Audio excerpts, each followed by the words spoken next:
Naku, naubusan ng gasol, alanganing oras. Hindi na natin kailangan lumabas ng bahay kahit gabi kasi meron tayong induction cooker. Yes, mga idol, dapat meron tayong ganitong induction cooker. Kapagka naubusan ng gasol, alanganing oras, makakapagluto pa rin tayo or nasa kalagitnaan tayo ng pagluluto, biglang naubos, makakapagluto pa rin tayo. Ipa-plug in lang natin sa kuryente at makakapagluto na rin tayo. And then, kinabukasan na umaga, saka tayo bibili ng gasol.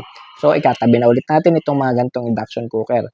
Yes, mga idol, mabilis din naman ito uminit at talaga namang okay sa alright itong induction cooker.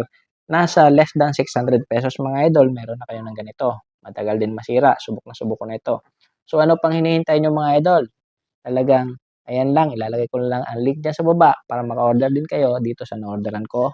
At okay sa alright, mabilis uminit. See you in my next video. Bye-bye!